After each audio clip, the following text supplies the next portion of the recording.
Alright, we've set everything up for scenario 2. I'm going to briefly cover customizing your team and using your team budget to purchase things. Every team member you have in a scenario grants you 3 points. And those 3 points can be spent however you want on these equipment cards, on these neurochips, or on your weapons. The scenario rules will always specify to what level you can buy things. Here you can see that you have 4 points available.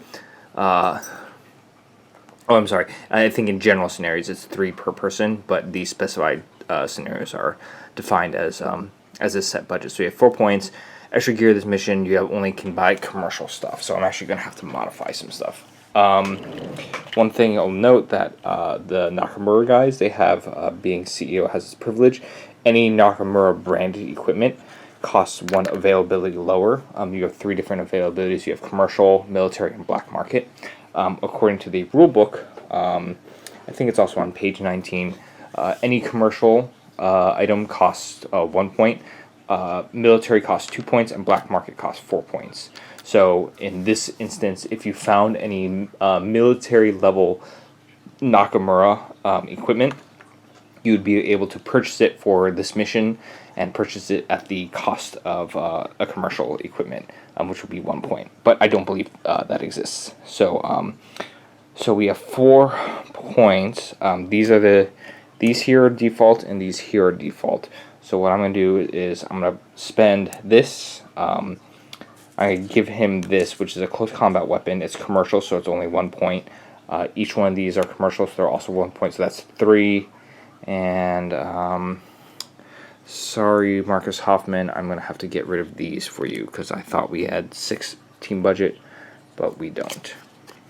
I'm going to set this aside here and here. Okay, so what we have is, again, our mission is to infiltrate this area. We're playing as the Nakamura guys now, and our mission is to infiltrate the area, get to that terminal over there, and hack it. Because we are investigating our server room and seeing what the hell is going on. Marcus Hoffman, if you take a look at his card, he is pretty diesel. He's one of the few characters that can move after a range attack, and he can range attack multiple times in a row, which is pretty amazing. He has these cyber goggles that make him ignore the attack modifier, and yeah, his gun also enables you to shoot range attack twice with quick reload.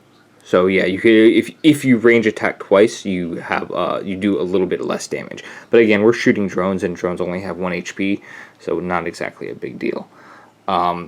Werner is our hacker for the situation. You can see hacker here. But here's the problem. Werner is not nearly as good of a hacker as Kobe is, because one, Tomo started off with 2 system resources. Werner doesn't start off with any. The way it works is, again, our system resources are calculated by 1 for each member on the team, so that's 2 so far. I gave him 2 data bank resources to get him up to 4, because really we need all the system resources we have, and then he has this Cyberdeck session here, which is another +1 system resource. So he's starting off with 5 system resources. Remember that Tomo had 9. So we are, I was a little bit lax with teaching you guys how to play hacking, and I just saved it all for the end because we could, and it was simpler that way. This way, our system resources are so constrained that I'm really going to have to teach you guys how to do this correctly. Yeah, so the bots are starting there. Let's get started, and with every turn, the first segment is the hacking segment. So we're going to have to start off with hacking. So this will be a change of pace, and this is technically the way you're supposed to play it. Oh, one other note is that in your cards you will have terminals. There's a terminal 1, terminal 2, 3, 4 cards, and then you'll see in the upper corner they have the base defense there. The base defense just refers to how many defensive cards you will pull for when you're doing a hacking attempt. We just do 1 just because this this mission would be a nightmare if you tried to get this. He's not very bright. This guy to hack a terminal that had two defense cards. That would be horrible. So let's get over here and start hacking. So let's see. All right, we have 1, 2, 3, 4, 5. Okay, we're gonna draw our AI card. We should do that at the beginning. That's going to stay there. We don't know what it is. I don't want to hack remotely because, again, hacking remotely causes a -3 to our attempt, and we really can't afford to buff our programs the same way that we did last time, just by dumping system resources onto them. So we have our Nakamura deck here, and we're going to draw our hand. We're going to draw 1, 2, 3, 4, 5. Okay, what do we got? We have a Fly Eye, which is a sniffer program. You may spend a system resources to look at X enemy cyber warfare cards. So this is great, and only costs X. So this is the beginning of the game. I want to slot this out to be used first, because then we can figure out what the hell is going on here. That will be good preparation. We have a Bastion program here. Be pretty handy for protection. Now notice that these programs have an install cost and a running cost. The way hacking works is that when the hacking turn begins, you account for all your system resources, and system resources, by the way, do not carry over from round to round. It means unless you have, assuming you don't have any enemy viruses or anything, you're always going to have 5 system resources for this round. 5 system resources to spend however you want. But this will cost a buttload to install this on our stuff. But if we install it now, then keeping it just running on our tactical network will only cost 1 in successive turns. So we can kind of front load some of the work that we're doing.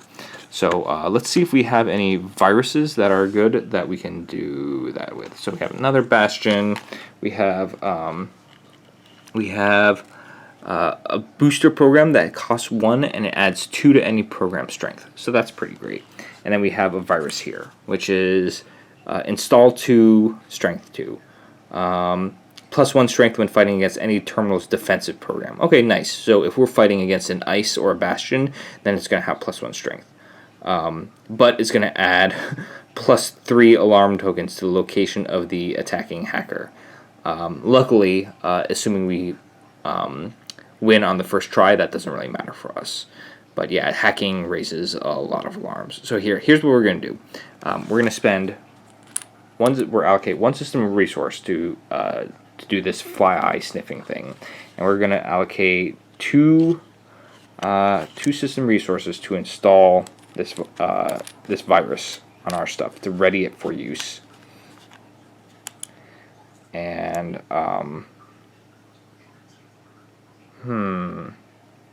actually no, I don't think that's right. I don't think you install a virus. Running program. Right. No, I almost fucked up. You don't install a virus the way you would install a Bastion. Viruses. Let me look this up. I will be right back. Okay, I'm back. So it looks like my instincts are correct.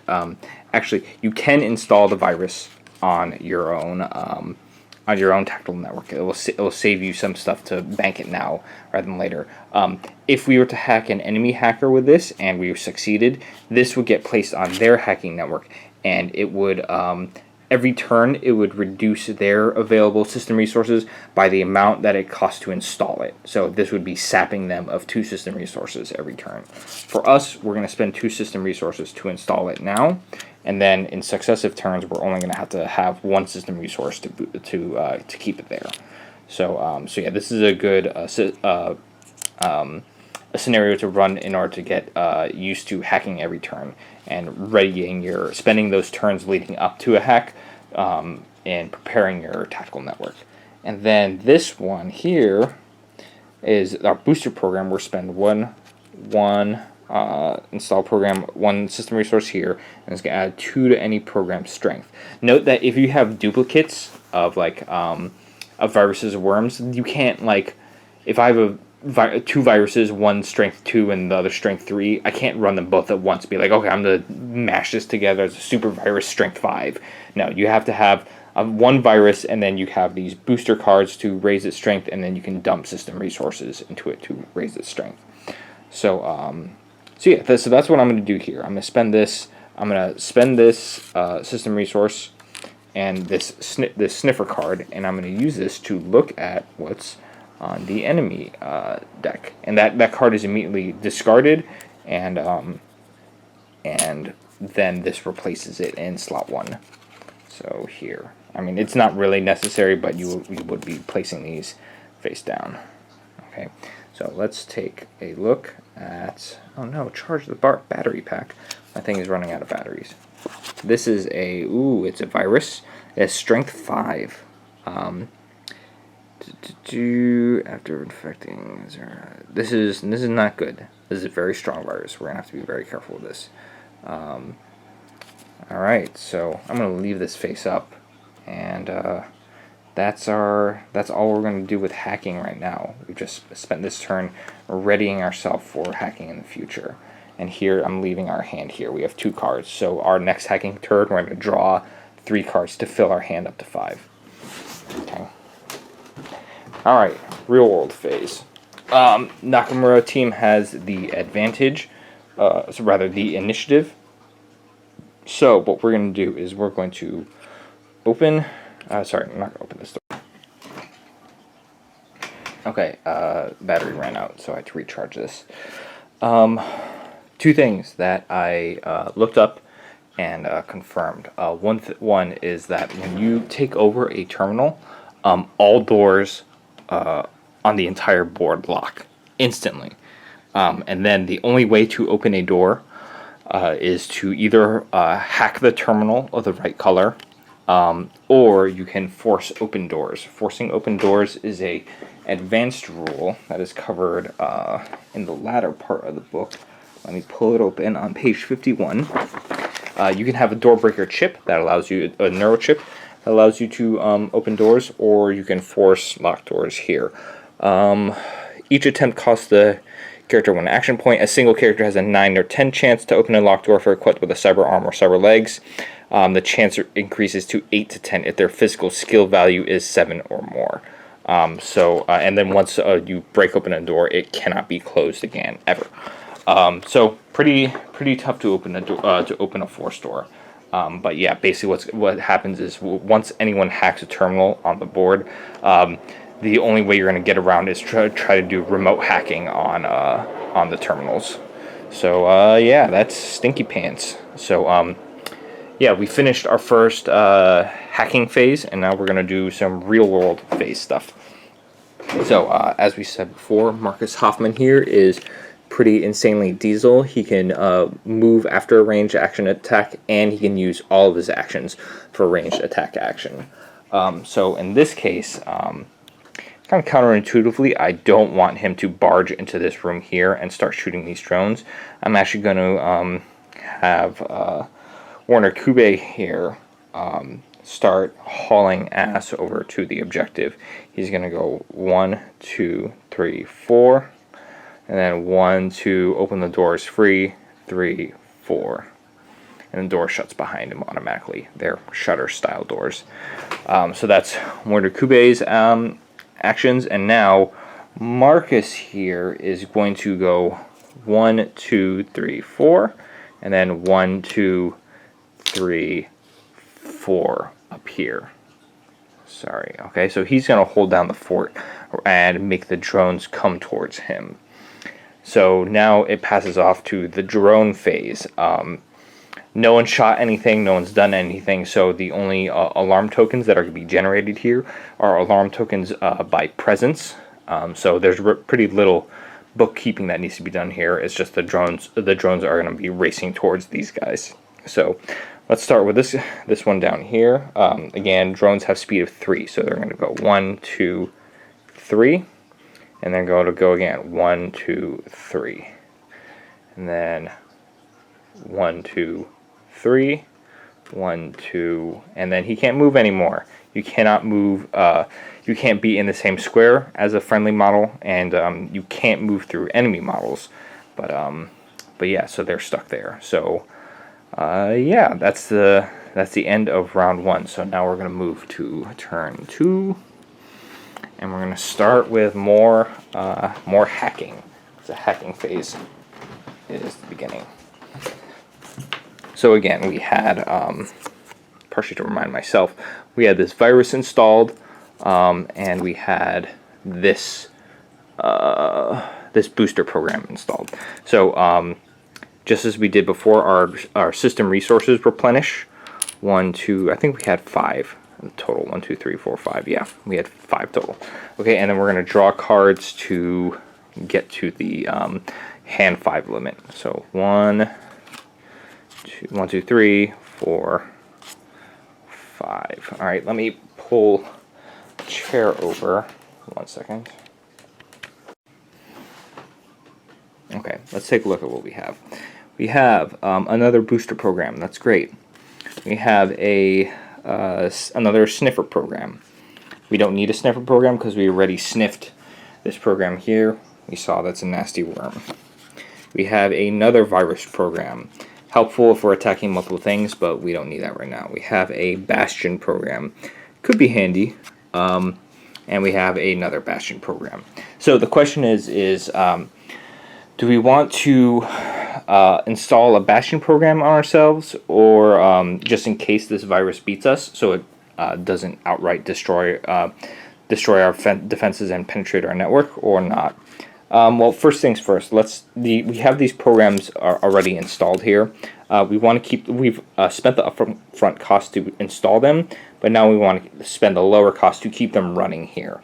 So this is a running cost of 1, and this is a running cost of 1. So we're going to spend these because we want to have them continue to be running. Now, this booster program is only cost 1. It's another +2 to program strength.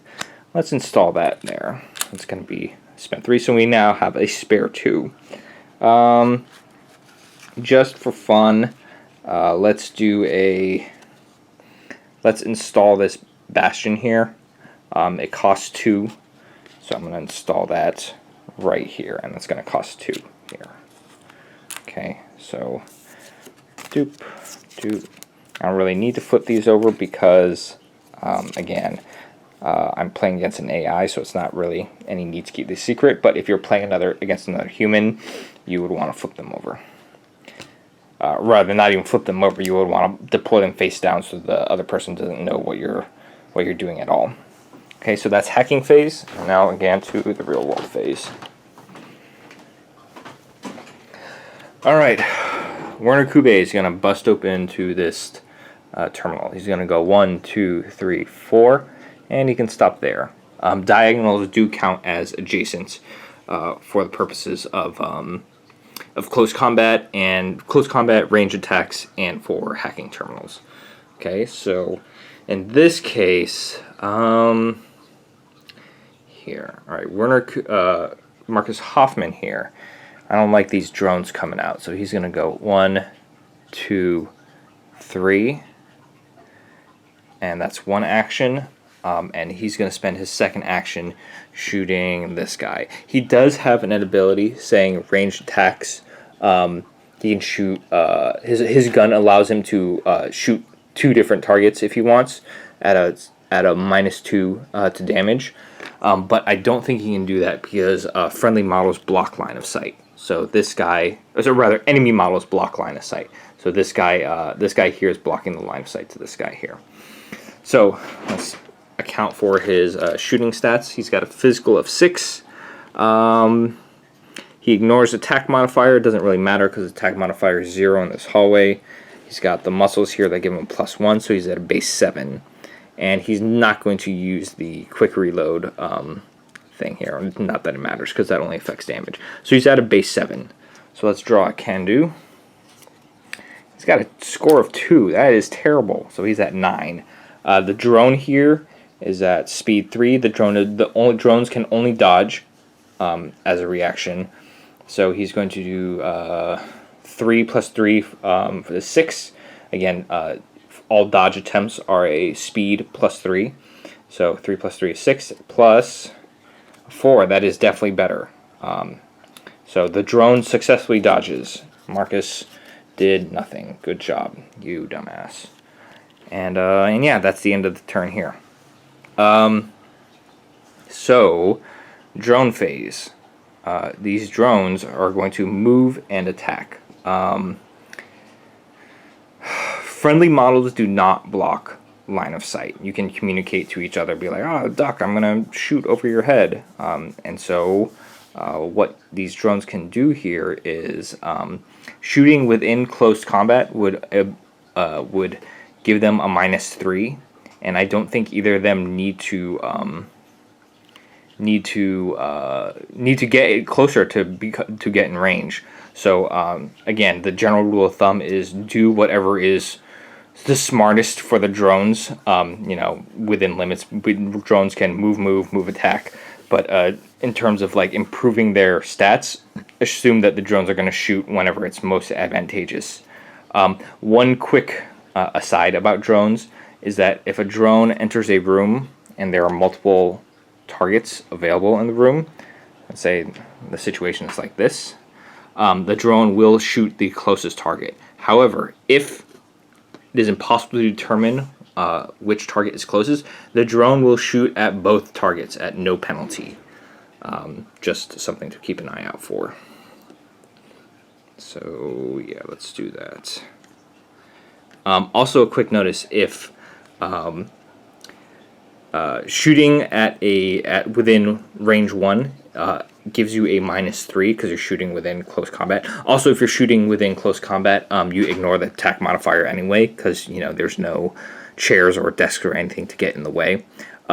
Also, if you normally characters with heavy weapons, you'll see some weapons have the heavy weapon trait here. Normally, characters who have heavy weapons cannot do ranged attacks while they're in close combat. They're too heavy and cumbersome. So you have to do barehanded combat. In which case, to your physical modifier is a physical -4. So this would be, if Marcus was attacking hand to hand, he would be operating at a 2 plus whatever the can do card is, and the damage would be the physical -2. So he'd be doing 4 damage. Let me double check that real quick, actually. Let me see if I got that mixed up. Fighting barehanded. Nope, I got that right. Physical skill -2 for the damage value. So he would be hitting on 2s, but he would be doing 4 damage. So he's here, and he shot and he missed. So again, back to the drones. Drones are gonna stay stationary and shoot him. So this drone here, he's gonna shoot first. So the drone is at physical 4, ignores attack modifier. Oh, by the way, just so you know, I mentioned that heavy weapons can't be used in close combat. Note that the drones can use the main weapon when in close combat. So just keep that in mind. It's not going to apply to them. So drone's going to shoot at him. So it's got 4 plus, and Werner is not Werner. Marcus here is going to he's going to shoot back. So he's going to. The drone got a 4 plus a 5. So that's a 9. Marcus here has the 6 plus 1 to physical and range attack. And so that's a score of 8. 8 minus 3 for shooting and fast attack. And he's going to get this reacted token for using up that fast attack thing. And so 8 plus 3, that's an 8. He missed. So Marcus is going to take a hit. Ooh. The damage, the drone got scored a 5. And so that is a damage of, that's the location is on his arms. 5, 6 his arms. So armor 4, damage 7. So Marcus is going to take 3 wounds. 1, 2, 3. Yikes. I'm going to activate the pain blocker, and that's going to take away 1 wound here. Just so you know, the obviously, well, maybe not obviously, the cards here have flip sides for their crippled state with different stats and abilities. When you expend all of your wounds on this side, you flip. That's when you flip over the card. However, say, I don't know, for some reason Marcus took 10 wounds on a single thing, you even if you do wounds in excess of his wound limit here, you flip over to the other side completely fresh. So if you did, 1,000,000 points of damage, crippled Marcus still has 3 wounds when that gets flipped over. So yeah, just take note of that. So Marcus took a hit. That was bad. Getting some low numbers here. So the second drone is also going to shoot. Same thing. Drone is shooting on a 4 plus the can-do card. Yikes, that's a 9. 13. So Marcus is dodging on a speed plus 3. That's 7. 7 plus 2. 9. The attacker loses draws. Whew. So Marcus was able to avoid damage this time. Alright, so that's the end of that turn. We do a little cleanup, just, clear up any tokens or anything like that, close any doors that need to be closed. And then we are on turn 3. Let's see if Werner can successfully hack the terminal here. So again, we have 5 system resources. Those got replenished. We're going to draw several more cards. We have 3 cards. We're going to draw 2 more. We got a Shogun, and we got a +3 to system resources. Ooh, fancy. It costs 2 to install, but it's a +3 to system resources. But we don't have enough slots on our thing. Let me flip these over again. So we have 2 booster programs and a Bastion program. So let's play this again, because this is a pretty short scenario. All we need to do is succeed in this one hack attempt. Let's play this pretty ballsy. Let's say we're going to spend the 1 system resources to run this program. We're going to spend these 3 system resources.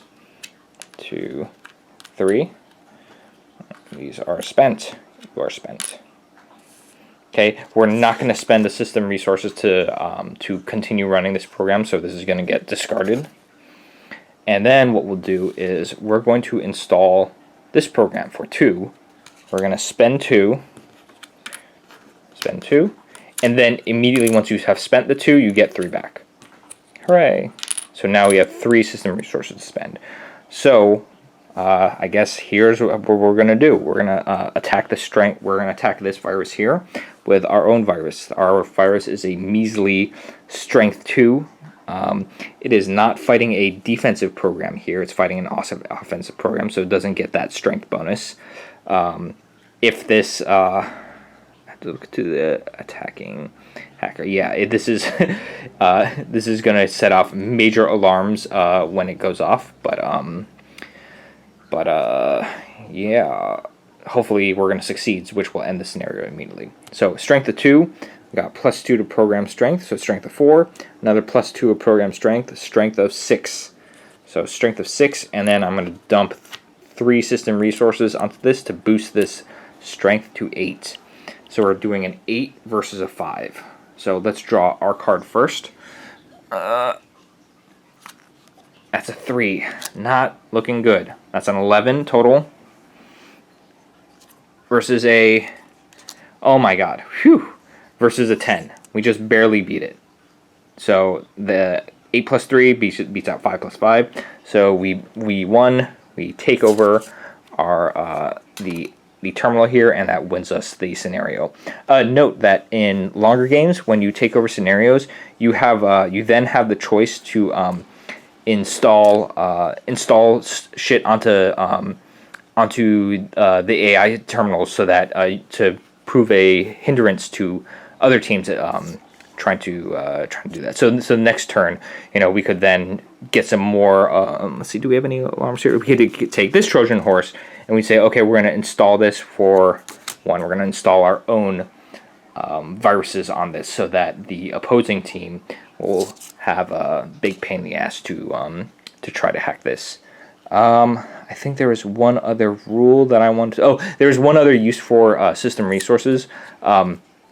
Once you do your system resource accounting, before you actually enter the hacking phase, which you are playing with another person, you have to determine initiative. How do you determine initiative?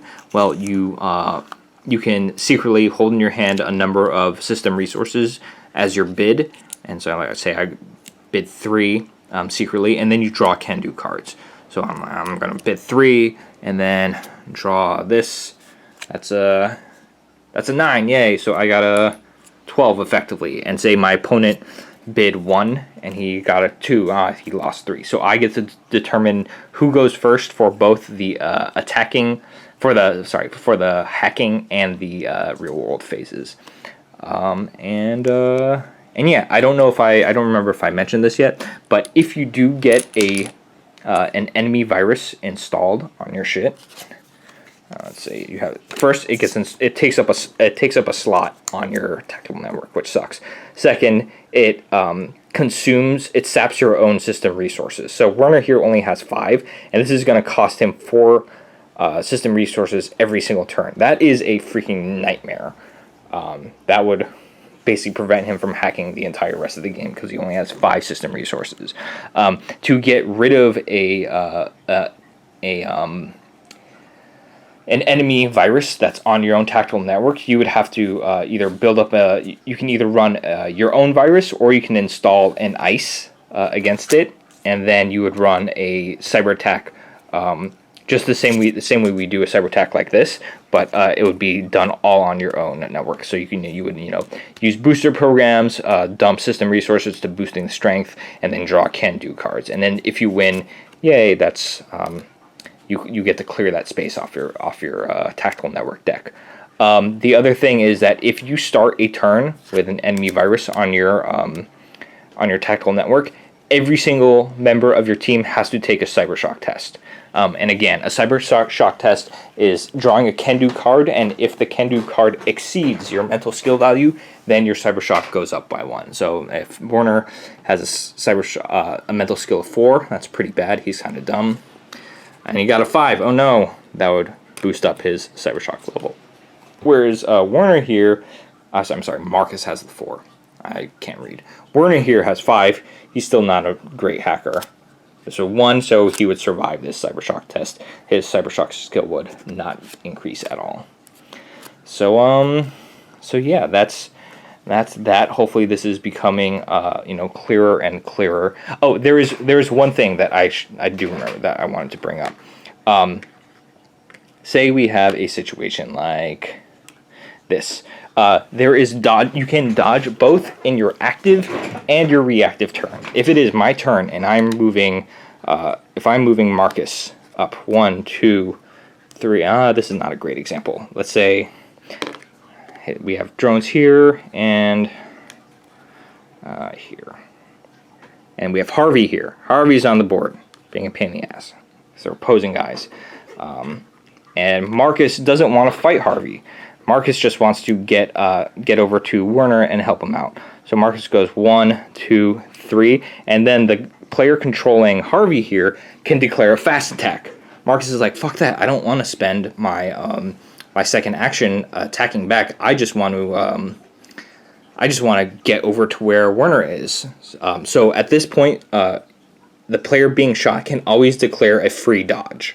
So Werner can be just like, fuck that, I'm going to dodge. So his fast, Harvey's here, his fast attack can-do draw is going to have to beat Marcus's can-do draw. And then regardless of the outcome, Marcus is still free to execute his second action, whether that's going to be... if it was a shoot action, then it wasn't going to be a dodge. It would be a range attack versus the fast attack here. But he would be able to execute his second action, whether that's, forcing open a door, or using a piece of equipment like a med kit or something like that, or executing another move because he wanted to get over there to his buddy Werner. So yeah, I think those are most of the edge cases. And some of this stuff I have been in contact with the designers at Post Industrial Games. They've been pretty nice guys to access via email.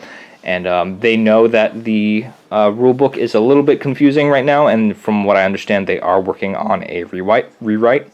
So if you have familiarity with Imperial Assault and Infinity, then really this should be a pretty easy game to play. But the rulebook definitely does need work to in terms of layout. But hopefully this video will help you understand the basic flow of the game and some of the nuances, especially seeing things played live always helps.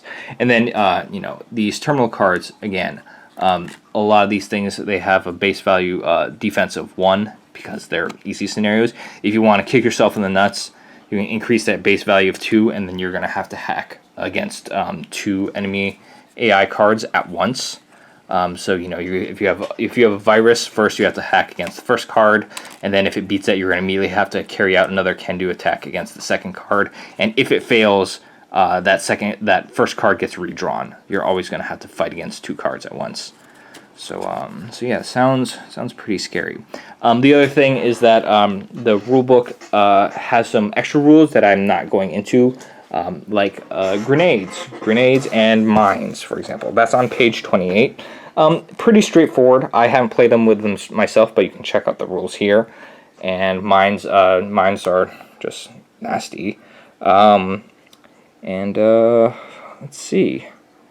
Yeah, I'm going to end it there, and we'll see if I have time to do another scenario, the third scenario in the game, which is the Nakamura team versus the Ubermensch gang.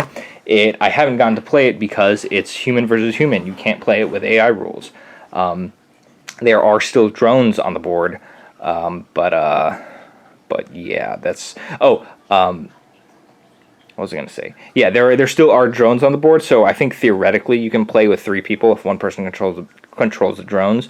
But yeah, hacking is kind of weird if I'm acting out hacking for both the teams when obviously as a person I know what's going on. But it would be helpful to do that just so you guys can see more of the interactions go down. But yeah, anyway, I'll see if I can upload these videos to YouTube, and please let me know if you have any questions or any corrections, particularly if you have page numbers in the rule books. There is an FAQ out already that explains some of the things that I've already explained. For example, stuff about beginning cybershock, about system resources, whether they replenish or not, or whether they're accumulated round to round. As I said, system resources do not accumulate round to round. You always have in this case, Werner here always has a base 5 to spend, unless he has an enemy virus sapping his stuff. Stuff like that. It has some good answers for clarity there. And yeah. All right. Have a good night, guys.